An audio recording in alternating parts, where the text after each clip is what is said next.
तो सज्जनों, मुस्कुराइए। हनुमंत निवास आश्रम के इस पावन प्रांगण पर माता सुगन देवी जी के पावन स्मृति में आयोजित श्रीमद् भगवद गीता के इस प्रथम अध्याय के इस चिंतन शिविर में आपका स्वागत है। सज्जनों, जीवन बहुमूल्य होता है।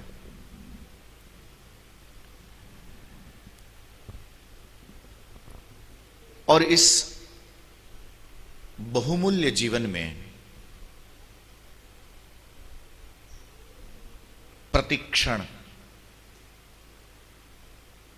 किसी न किसी रूप में हम परीक्षा देते हैं।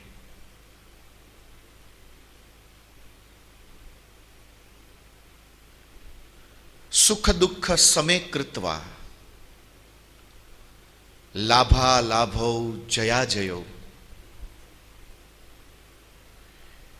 कभी हमारा चाहा सुख आता है तो जीवन में एक उत्सव आ जाता है, तो कभी कोई अनचाही समस्या आ जाती है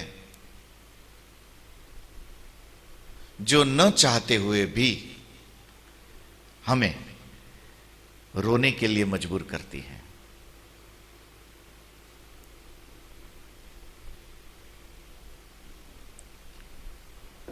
सफलता और असफलता का निर्णय भी हमारे जीवन में कुछ इसी प्रकार से होता है कि हमने जिंदगी में मुस्कुराने के पल कितने देखे और जिंदगी का कितना समय हमने व्यर्थ गंवा दिया अथवा रोने में निकाल दिया।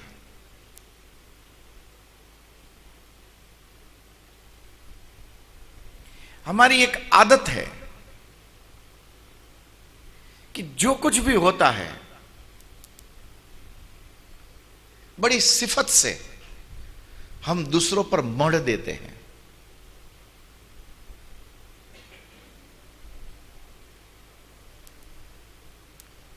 और उसके बाद उसके जो गलत परिणाम आते हैं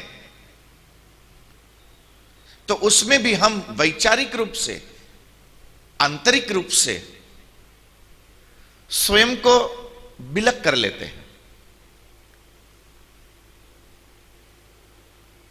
जिंदगी में किया हुआ बड़े से बड़ा बेवकूफी का काम जो बेवकूफी करता है उसको तो यही लगता है कि मैंने ही समझदारी का काम किया।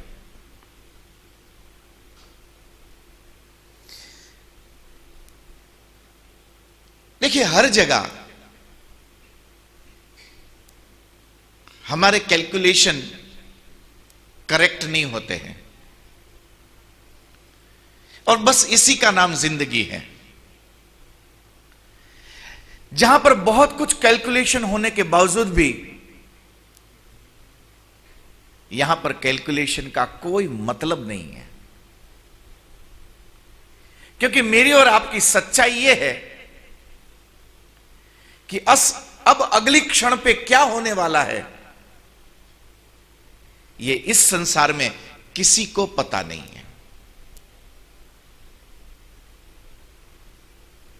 मैंने बहुत लंबी दाढ़ी वालों को देखा, कोशिश करी कि इन्होंने इतनी दाढ़ी क्यों बढ़ाई है पीयूष को छोड़कर।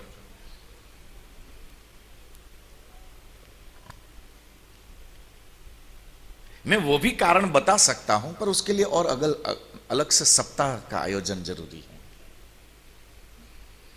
पर बाकी के सबको सिद्धि चाहिए।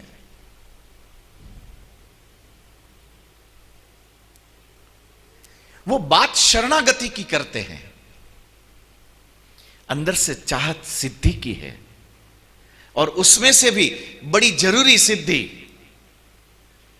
यदि ऋषियों के पास भूत भविष्य और वर्तमान को जानने की क्षमता थी, तो बस मेरी भी कोई ऐसी हनुमान चालीसा लग जाए कि मुझे भी भूत का तो मैं जानता हूं, वर्तमान में तो अभी रो ही रहा हूं, बस थोड़ा भविष्य का पता चल जाए कि कितने दिन चलने वाला है। सबकी यही चिंता है। हर कोई व्यक्ति बस यही तो जानना चाहता है कि कल मेरे साथ क्या होगा। जान कोई नहीं पाता, क्योंकि इसका कोई उपाय है ही नहीं। अगली ही क्षण पे बहुत कुछ यहां बदल जाएगा।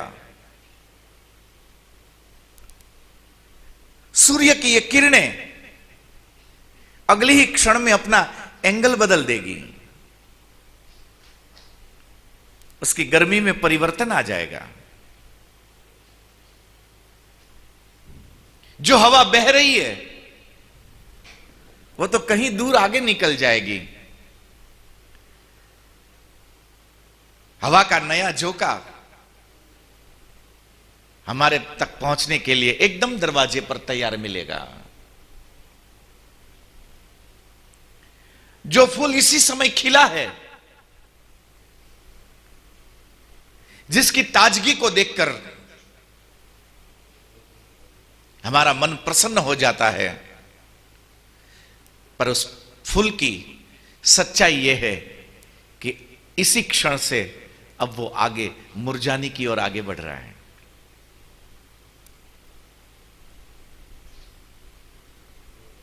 यह भी हो सकता है उस पुष्प की मुस्कुराहट, आज मुस्कुराने की जो खुशी है, जो दिनों से बंद पड़ी थी, और बंद पड़े उस हालात से उठकर उसे तोड़कर कैसे मुस्कुराना, मानो कि वो दुनिया को संदेश दे रही हो। पर उस पुष्प को भी पता नहीं है कि अगले ही क्षण उसको मुरझाना है।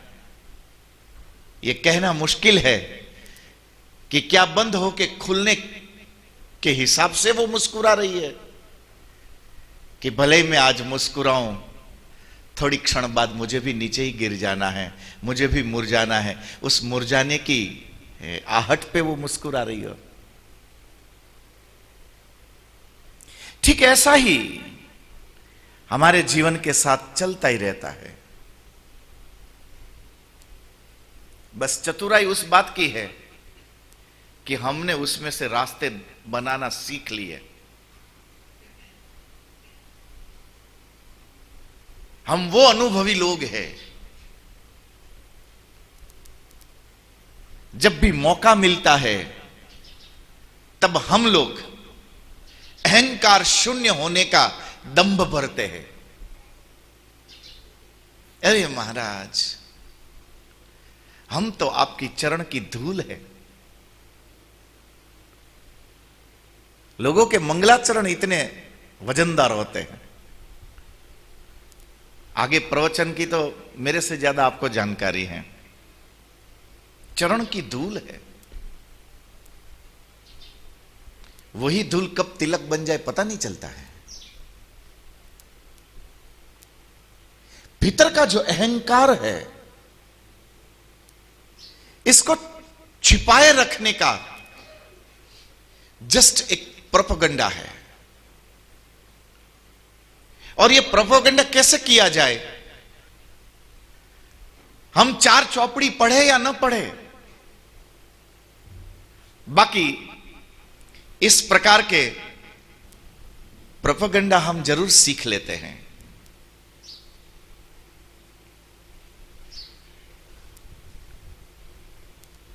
यह बड़ी विचित्र सी बात है।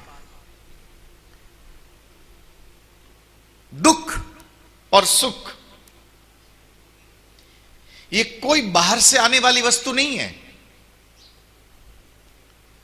जो मैं रोज बता रहा हूं यहां बैठ के, मैं इसलिए बोल रहा हूं आपको याद हो जाए। मेरे सुख का या मेरे दुख का इस संसार में कोई जिम्मेवार नहीं है। मेरे सुख का भी मैं ही जिम्मेवार हूं, मेरे दुख का भी मैं ही जिम्मेवार हूं।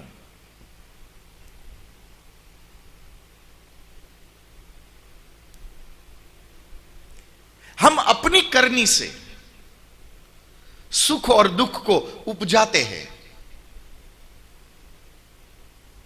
इसलिए तो गीताकार को कहना पड़ा, आगे समझाना पड़ा कि अर्जुन संतुष्टः सततम योगी।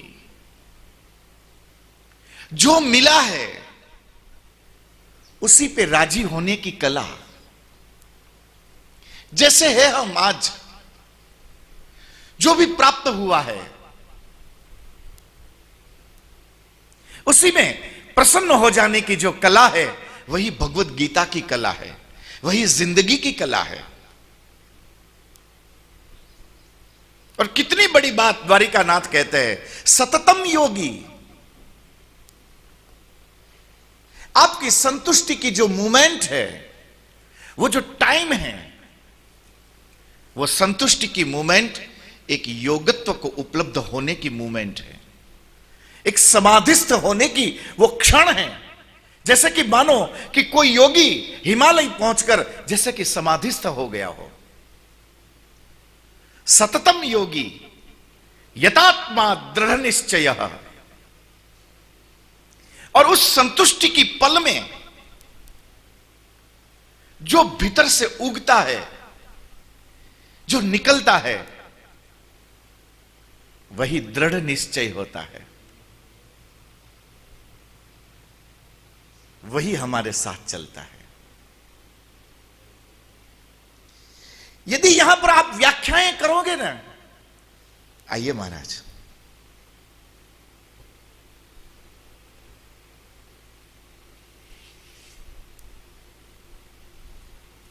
मधुराधिपते अखिलम मधुरम। यदि आप जिंदगी की व्याख्या करो तो जिसे आप सत्य साबित करने का प्रयत्न कर रहे हैं, वो भी किसी न किसी रूप में असत्य हो सकता है। आप जितने सत्यों को जानते हैं, ये सारे सत्य किसी न किसी रूप में अर्ध सत्य है। क्योंकि जो सत्य मेरे लिए हो सकता है, यह आवश्यक नहीं है कि वही सत्य आपका भी हो। इसलिए जिस सत्य को मैं जानता हूं, वो इसी दृष्टि से एक अर्ध सत्य से ज्यादा कुछ नहीं है। इसलिए अपनी जानकारी, अपने अनुभव, अपनी शिक्षा, अपनी समझ, इन सब पे ज्यादा इतराना किसी भी सफलता के मार्ग पर निकले हुए व्यक्ति के लिए यह ठीक नहीं होगा।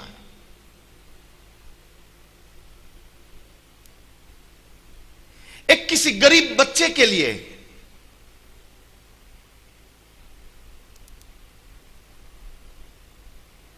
भोजन जितना सत्य है, उसी रास्ते के किनारे पर बनी एक 5 सितारा रेस्टोरेंट में बैठे लोगों के लिए वो केवल 4 लोगों को बैठकर बातें करने के लिए मिला हुआ मौके से ज्यादा बड़ा कुछ नहीं है।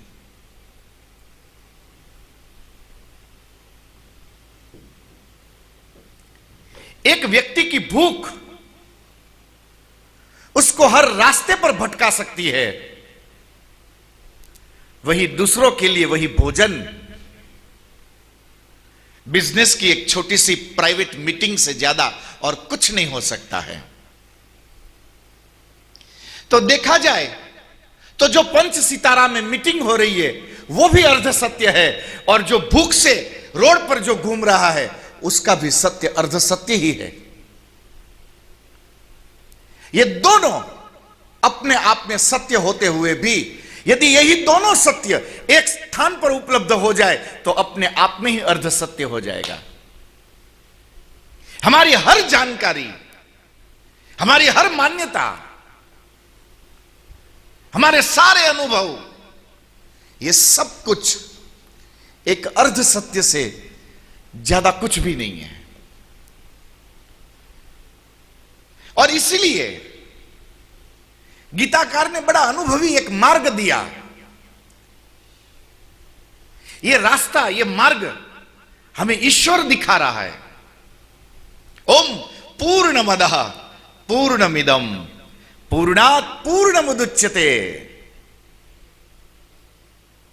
जो होने से पहले पूर्ण था, हुआ तो पूर्ण हो गया।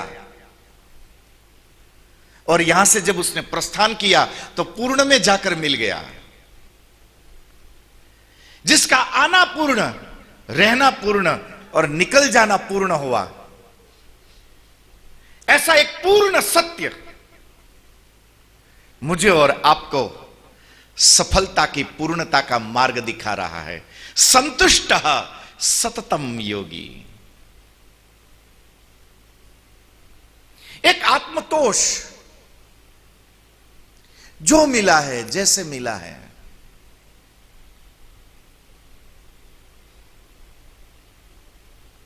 उसका जो आनंद,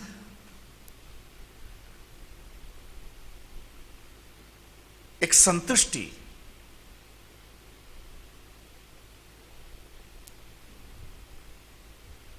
सबकी अपनी अपनी आदत होती है।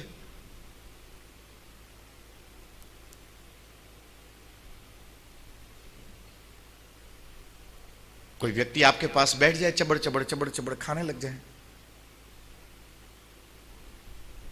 तो आपकी एटिकेट को चोट पहुंचती है।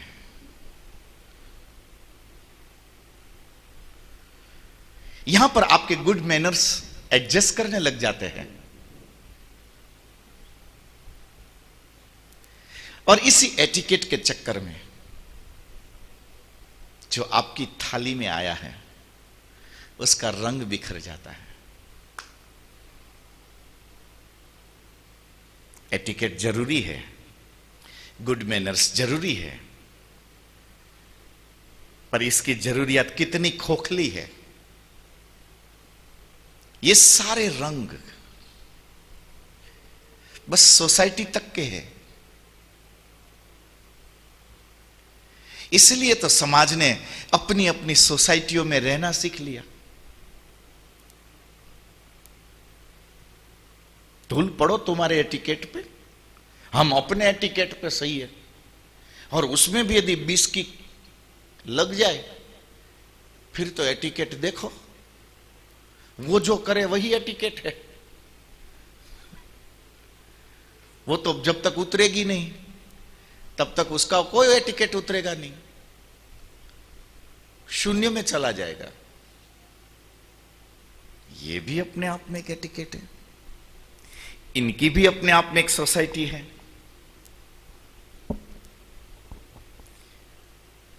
इसलिए हमारी हर मान्यता, हमारे सारे विचार, हमारी असलियत को छिपाने का एक जस्ट प्रोपेगेंडा है, एक मौका परस्ती है। अर्जुन यहां पर इसी प्रोपेगेंडा को यूज कर रहा है। यहां से आगे की यात्रा में जहां जहां अर्जुन शब्द आता है, वहां पर अपना नाम डाल दीजिएगा।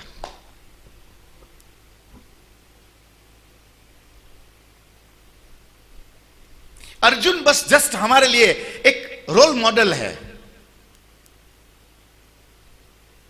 यदि उस एक व्यक्ति का नाम लेंगे तो यहां बैठे जितने लोग हैं, इंक्लूडिंग मी, हम सब लोगों का नाम आ जाएगा। हम सब यही कर रहे हैं जो इस समय अर्जुन कर रहा है। आप महाभारत के उद्योग पर्व में जाइए, वन पर्व में जाइए, देखिए, भीष्म पर्व में जाइए, वहां देखिए ये लोग क्या कर रहे थे।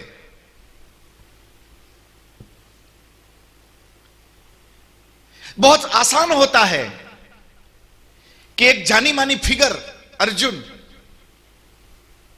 जो विजेता है, तो उसके बारे में दो अच्छे बात बोल देना। अर्जुन इतना भगवत भक्त, कृष्ण के प्रति उसकी इतनी निष्ठा कि जब द्वारिकानाथ इस संसार को छोड़कर जा रहे थे, तब अर्जुन के पैर थम गए। जब वो कथाएं सुनते हैं तो ऐसा लगता है कि चलो हम भी अर्जुन बन जाएं, मंदिर पास में ही है, जाके आसन ही तो लगाना है।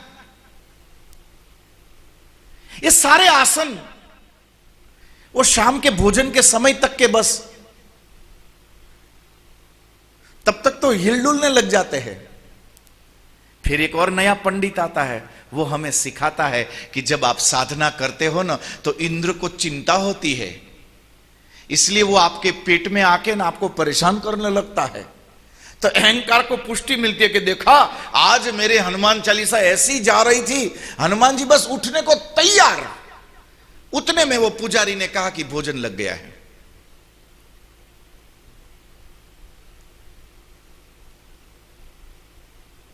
सच्चाई कुछ और है, इस विजेता को भी पता नहीं है जिस समय हम बात कर रहे हैं। श्रीमद् भगवद गीता के प्रथम अध्याय की जब चर्चा भगवान श्री कृष्ण कर रहे थे, जो कुछ भी वहां लाइव हो रहा था, ये हम डी लाइव देख रहे हैं।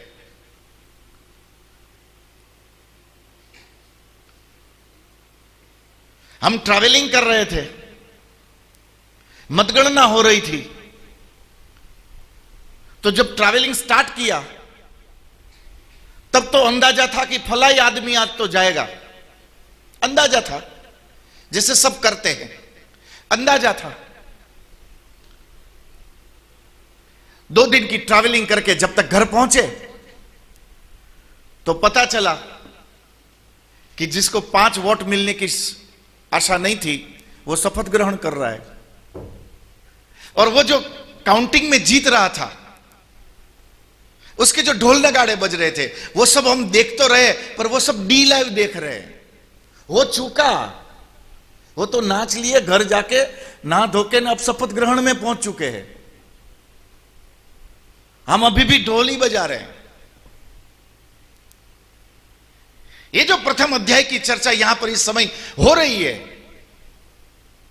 वो तो वहां मजे ले रहे हैं, वो तो कर कुरा के पूरा कर दिया। हमारे साथ समस्या यह है कि जब हम यथार्थ की बात करते हैं, तब हमें यह भी पता होता है कि अर्जुन तो जीत गया था, पर जब यह लाइव चल रहा था तब इस महाशय को भी पता नहीं था कि मैं जीतूंगा कि हारूंगा, क्योंकि सामने पितामह भीष्म जैसा बब्बर शेर खड़ा था, गुरु द्रोण खड़े थे, जिनको देखकर अच्छे अच्छे कांप खड़े हो जाए। बस वैसे ही ये कांप रहा था। ऊपर ऊपर से तो ये बोल रहा है, जो कल हम चर्चा कर रहे थे, ऊपर ऊपर से तो ये बोल रहा है कि मेरे दादा, मेरे गुरु, मेरे भाई, ये सब मेरे सामने खड़े, मैं उनके साथ कैसे लड़ूं? ये कैसी विपत्ति है कि अब मैं वापस जाऊं तो भी मरना है, और यदि मैं आगे बढ़ूं तब भी मरना है।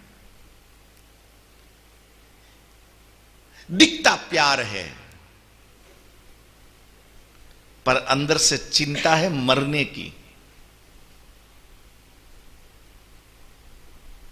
इतना बड़ा योद्धा यदि समरांगण छोड़कर भाग गया तो बदनाम हो जाए। मोटा उपाड़े कीधुं काल, लई लो बधाई सेनानी वच्चोवच मारो रथ, हुं जोई लઉં।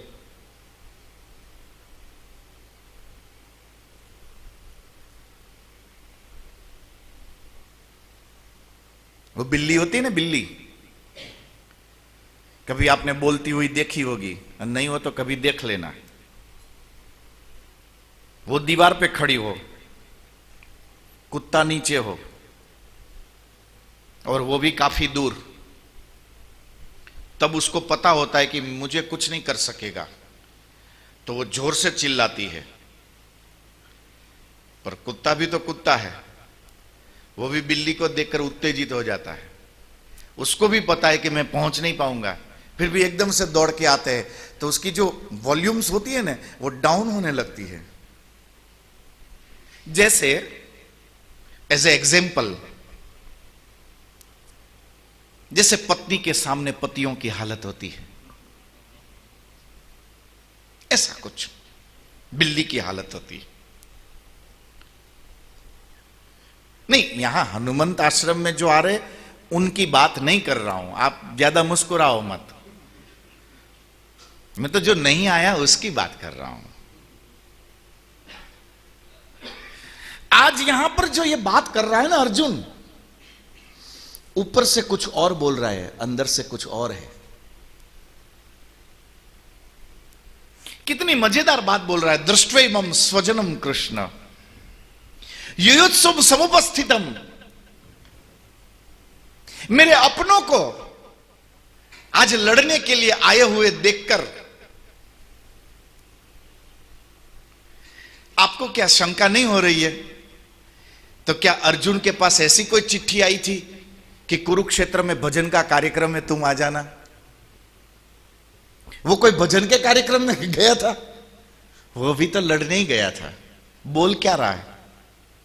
दृष्ट्वैमं स्वजनम कृष्ण।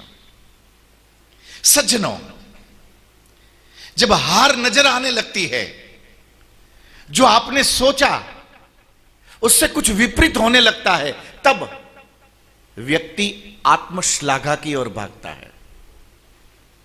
और यही आत्मश्लाघा उसको पतन के द्वार पर ले चलती है। ध्यान से समझिएगा, क्योंकि आपकी जिंदगी बहुत मूल्यवान है। यह आपका पूरा संसार, ये सब कुछ, अच्छा बुरा एवरीथिंग, जब तक आप हो तब तक ही है। उसके बाद यहां कुछ भी नहीं है, शून्य है। हम हैं तो ईश्वर भी है, हम हैं तो इंसान भी है।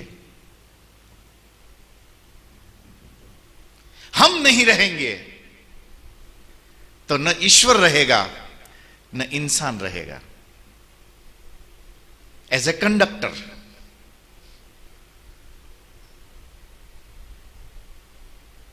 मदरबोर्ड में आपने देखे ना, इतने इतने छोटे छोटे बटन जैसे हजारों कंडक्टर होते हैं, जो इलेक्ट्रिकल फ्लो को कंट्रोल करके उसको आगे तक ले चलता है, जो परिणाम स्वरूप आपके कंप्यूटर की स्क्रीन पर डिस्प्ले होता है। जो इस समय आपके कंप्यूटर की स्क्रीन पर जो डिस्प्ले हो रहा है, वो तो मदरबोर्ड के पहले ही कंडक्टर पे डिस्प्ले हो गया होता है। पर यदि उस डिस्प्ले को, जो पहले कंडक्टर पर आया है, यदि उस डिस्प्ले को यदि स्क्रीन पर ले आने की कोई सुविधा हो, तो आप तुरंत इन कैमरों को उतारकर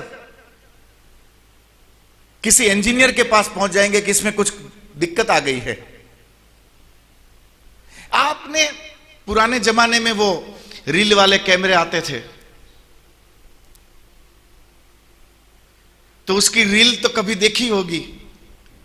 आपका चित्र जितना कलरफुल होता है, रील इतनी कलरलेस होती है। और आपको अपना चित्र कितना अच्छा लगता है। जब भी कोई ऐसा मौका हो तो तुरंत किसी कैमरामैन को बुलाते हो और कहते हो, भैया एक मेरा चित्र खींच ले। ये जो आप अस्पताल में जाकर एक्सरे निकलवाते हो ना, वो भी आप ही का चित्र है, वो कोई पड़ोसी का थोड़ा ही निकालता है। पर आज तक किसी ने अपना एक्सरे गोल्डन फ्रेम में जटवाया क्या? बहुत अच्छा चित्र आया है, लगवा देते इसको, तो दीवार पे टंगवा देते। ऐसा कभी हुआ? ये सब कुछ जब तक कलरफुल है तब तक सुंदर दिखता है। बस हमारी आंखों को यही पसंद है। बाकी मदरबोर्ड का जो फर्स्ट कंडक्टर है वो वही देखता है जो डिस्प्ले देखता है, पर उसके नजर में और डिस्प्ले पर जो आ रहा है उसमें बहुत बड़ा अंतर होता है। ये दुनिया में जो कुछ भी हो रहा है, इस इतनी ही बड़ी दुनिया की मदरबोर्ड पर मैं और आप भी छोटे छोटे कंडक्टर हैं। यहां से एक बात निकलती है, वो घूमने जाती है। कल आप किसी और को कहना, बालक की अवस्था विचारहीन के आसपास होती है क्योंकि अनुभव नहीं है। युवानी विचारवान होती है क्योंकि बहुत कुछ समझ गया है, बहुत कुछ अभी अनुभव करना बाकी है। और एक तीसरी अवस्था होती है, निर्विचार अवस्था।